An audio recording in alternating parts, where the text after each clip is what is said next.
যখন এই বাংলার মাটিতে অন্যায়ের শিকড় গভীর হয়, তখনই জন্ম নেয় এক বিপ্লবী। যখন এই বাংলায় অন্যায় সীমা ছাড়িয়ে যায়, তখন ইতিহাস একজন বিপ্লবীকে ডেকে আনে।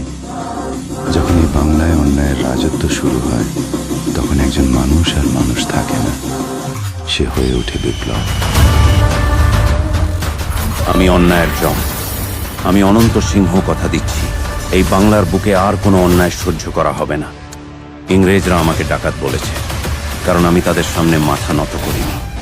এই বাংলার মাটি জানে আমি ডাকাত নই, আমি বিপ্লবী।